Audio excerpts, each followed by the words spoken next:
Hey everyone, and welcome back to the channel.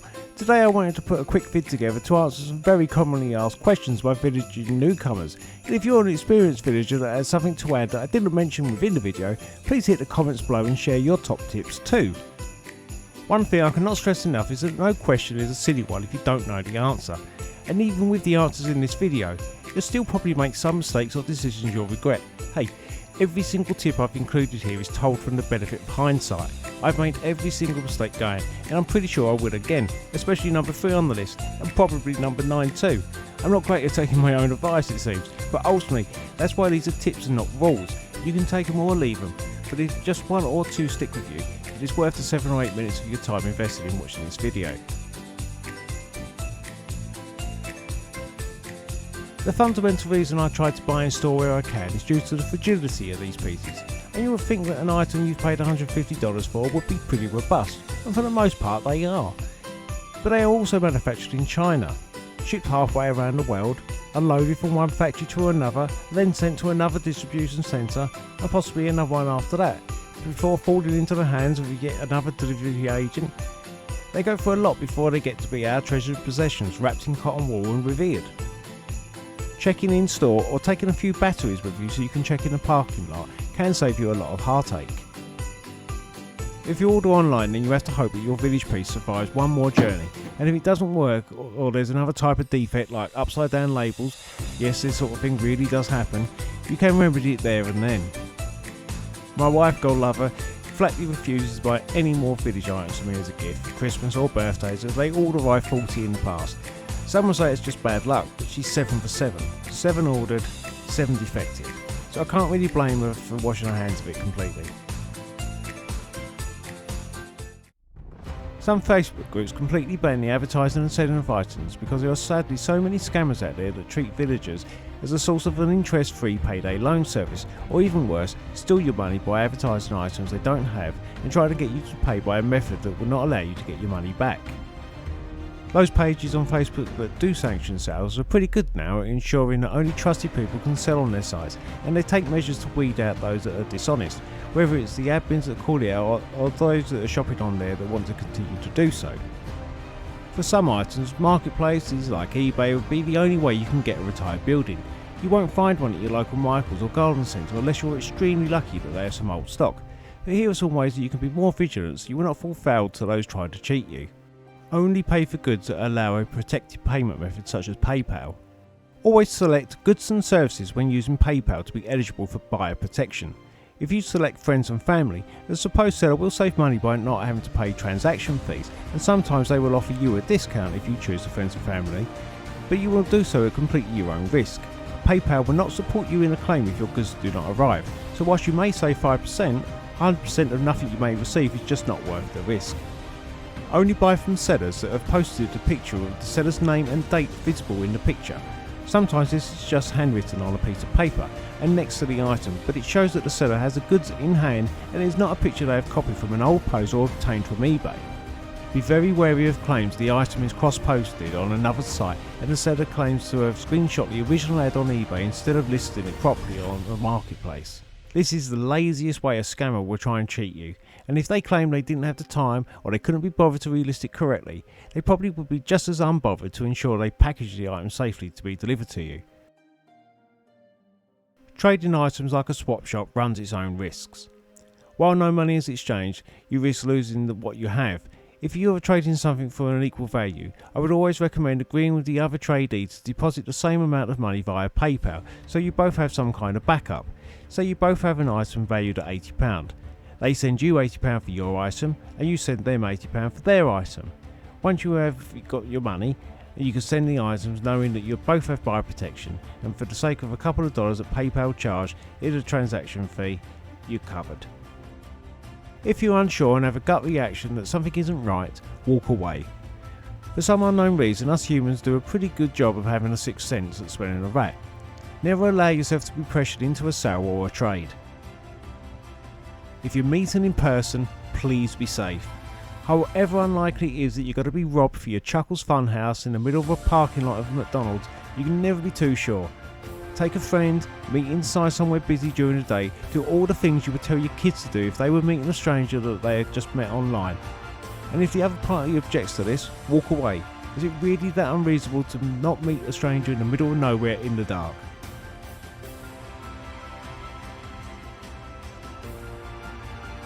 Although there may be next to zero sales right now, or coupons worth having, you guys know who you are. The temptation to bolster your village in an end of season sale may be too irresistible to turn down.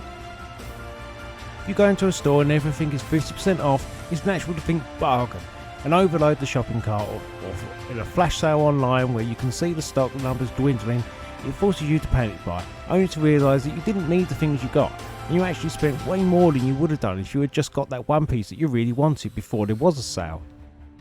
Devaney's Bakery and the Tannenbaum Christmas Shop are two of the best examples of buildings that everybody owns, but no one really wanted. They just bought them because they were cheap and they were looking to increase the amount of buildings they had in their village early on. Because everybody's got these, and retailers sell them off so cheaply at the end of season, they're very hard to get rid of, so then you're stuck with them and you have to try and find a place to store them.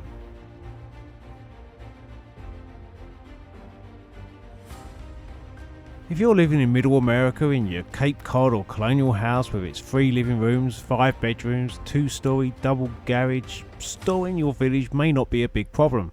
However, if you're living in a city, paying an exorbitant amount of money for a bug hutch, or just pretty much anywhere in the UK right now, you may need to give some consideration to where it's going to be stored after the season's finished. If you plan on having animated pieces, you need to be mindful of the damp getting into the electrics, and the glue can deteriorate in moist or humid conditions. If you can store your village pieces at room temperature, they should repay you with a longer working life.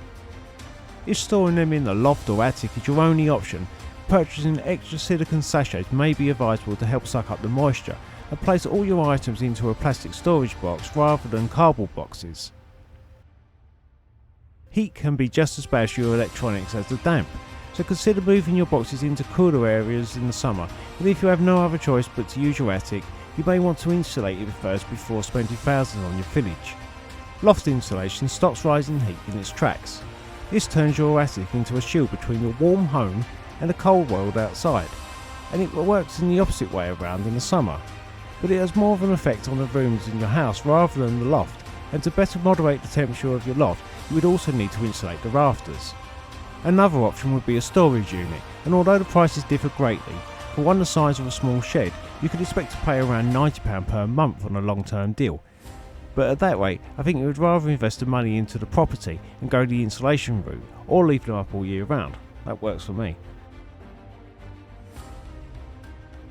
Theming is the dominant or unifying idea that sets the tone for your village, much like how you would see a theme park, and how everything there complements each other. With Christmas villaging it's pretty easy. The Maxton Department 56 has such a variety that they have defined ranges such as Santa's Wonderland and North Pole villages, which are more whimsical type, and Caddington and the Heritage series for your more Victorian style Christmases. Other series blur the line a bit like Harvest Crossing and Vale Village, and can slot in between the other village types. But Spooky Town could be a little more difficult. A Spooky Town features all manner of things from Egyptian sphinxes to skeleton biker gangs, not all merged together to give a cohesive feel. Decide early on what type of village you would like to build and develop it. For example, I would like my Halloween village to be a suburban town like Haddonfield in the Halloween movies, so I'm looking to add buildings like the Myers house I made, and the Max buildings like the spookiest house on the block. As much as I love the Gloom Room and Skull Cave Quarry, these pieces wouldn't fit with the theme and I would end up not displaying them in the village. Depending on your attention to detail, you'll either not be bothered by this in the slightest, or as many before you, this one will drive you nuts. For some reason, none of the manufacturers felt compelled to introduce any semblance of scale to their designs, be it the figures, vehicles or buildings. It's so frustrating. Even the same brand of buildings will not necessarily be the same scale as each other, especially if those buildings are part of a facade or a group of buildings clustered together to create a small scene. Figures are typically too large compared to the buildings, and this is particularly true of Department 56. Theirs are a fair bit larger than Lemax's, which are also too big, and this is most noticeable compared to the doors of the buildings. Lemax figures are slightly under 3 inches tall. yet their doorways are around 1.5 inches tall. Christmas or Halloween villaging isn't like model railways where everything has to be perfectly replicated. There's much more room for creative license, but still we want it to look kind of authentic, or why bother making a village at all, right? We could just buy the buildings and stick them on a shelf as ornaments. We kind of want the detail, and it's a shame about the scaling. Speaking of model railways, particularly in Christmas villages, it's pretty customary to include one, and whilst you do have options from Department 56 and Lemax, you will have to invest in a real train set if you want to have something more realistic looking. If you're in America or Canada, most likely you will turn to Lionel. In Europe, Bachmann or Hornby may be the one you choose, but scaling here can have its own issues too. To look the correct scale, the train should be roughly an O gauge train. O gauge is actually a different size in the UK compared to the US, and different again compared to Germany. But these bigger trains also need a much larger track to enable them to turn, and O gauge trains are not very popular for this reason in the UK. We have a very own size which is most commonly kept called the OO gauge or double O, which is similar to the US HO scale.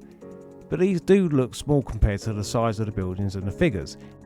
Other vehicles that people like to add are die-cast cars, and these come in such an array of sizes. I found that the vehicles between 1/34 and 1/39 scale work very well, especially if you're looking to make a car park scene and have figures standing next to these vehicles. If you're looking to display your village like a pro, and by pro I mean us have-a-go heroes that learn as we go, you're going to need some tools. Creating bases for your building to stand on normally is done so using polystyrene or XPS foam, and the best way to sculpt this is by using a hot wire foam cutter. There are many to choose from. Amazon have a ton available, and they all seem to be pretty good to be fair. The important thing with this tool is to let the tool do the work for you. A popular choice within the States is the aptly named Hot Wire Foam Factory or eHobby Tool. Both have a great selection available and they're reasonably priced. You can also buy a larger table version, which is often referred to as a Proxon, and it's very handy to cut the larger sheets down to size or if you need straight edges because of its guides. A hot glue gun will also come in very handy for securing your landscape, and if you do decide to go cordless, stump up the extra money for one that takes batteries like a drill does. Ryobi does a great version. Those that take AA batteries are a waste of time in my opinion, as the batteries wear out faster than the glue. Some other tools that may be helpful as well would be a craft knife and even some super glue, because you're probably unfortunately going to have some repairs to do as you're moving your village around. Landscaping is what will truly bring your village to life, and its importance is really understated. You can make far more interesting villages with less buildings and more landscaping than you can the other way around. One thing that every villager learns is that you can never have enough trees, and the more variety of trees the better. The basic entry level tree, especially in Christmas villages, is a good old sisal tree, or bottlebrush tree as it was known, because well that's what they were in the original early days of villaging, or putzing. But if you buy different brands you'll get different shades of green, and this gives much more natural feel to your village. I know it may seem a tough choice at first when you only have a few buildings and you have to choose between adding one more building or adding some trees, but I promise you will not regret the decision. The more details you can add the better it will look, whether it's moss and scatter or artificial snow and log piles, it's the little details that truly brings character to your village. Backdrops are another great way of setting the scene. Amazon has a great selection of both Christmas and Halloween photography backdrops at fantastic prices and can really transform your display if you're showcasing it against a blank wall. Sometimes when planning our villages it's very easy to get swept up with how we would like everything to look and suffer the consequences of form over function. This is most often the case when we see a beautiful lifestyle magazine or Insta post where someone has transformed their kitchen worktop into a glorious seasonal centrepiece that the Joneses will ooh and ah when they see, but in the real world, what's the chances that your new and expensive treasures aren't going to get covered in marinara sauce? Or you've used the dining table to recreate Sleepy Hollow, reducing the kids to eating dinner on the sofa, and now your furniture looks like the aftermath of a 80s slasher movie. Wherever you choose to put your village, it needs to be practical. And if you have a family, they might not share the same love that you have for your new hobby as you do, and you don't want it to be a source of contention. You may also have to consider Catzilla. They like nothing more than to nestle into anywhere forbidden, along with power lead management and not having any trailing wires going across the floor. Also, some items need to be turned off using their individual on-off switch and cannot simply be switched off at the wall. Positioning something like an ice rink that typically has a power down cycle tucked right into the corner where you cannot reach the switch is not a good idea.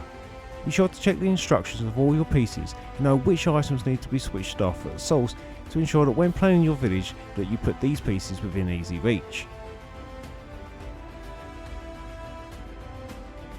This would also be true to any item you plan on using batteries to operate, and for those that are going to use power adapters or multi-adapters, double check that 1. The lead reaches the socket and the position you wish to put it in, and 2. If using multi-adapters, make sure that you do not overstress them with the power draw through them. Limax typically advise that a 3-way adapter will power 1 animated building and 2 accessories.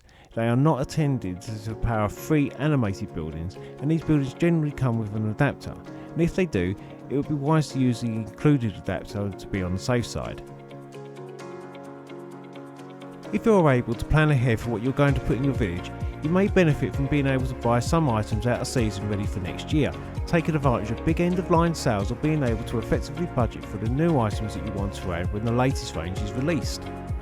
Limax announced their 2024 releases in January, giving some 6 months notice on Spooky Town and even longer on their Christmas line. I was already planning my villages for this year in the previous December, and I was shopping the sales for the pieces I wanted, saving 70% on some occasions. Having fun with it should be the most obvious one on the list. After all, it's a hobby. You love how cute these buildings are and you want to buy them all. It's natural. And we've all been through this early phase of it. And I bet you'll end up going through a phase at one point thinking this villaging lark is just too much. So if at any point it becomes a chore, take a break. Remember that you do what suits you. This is your village and you do it for your enjoyment. All the tips I've mentioned today are things I've done and learned the hard way. After all, we learn more from our failings than we do our successes. That's just the way it goes. But if my failings help you from making timely or costly mistakes, then I'm happy to have shared them. And there's only 11 here. I'm sure there are a lot more, and whether you know something now to add or something you learn later on, please come back and add them in the comments to help others out. Thanks for watching guys, and happy villaging.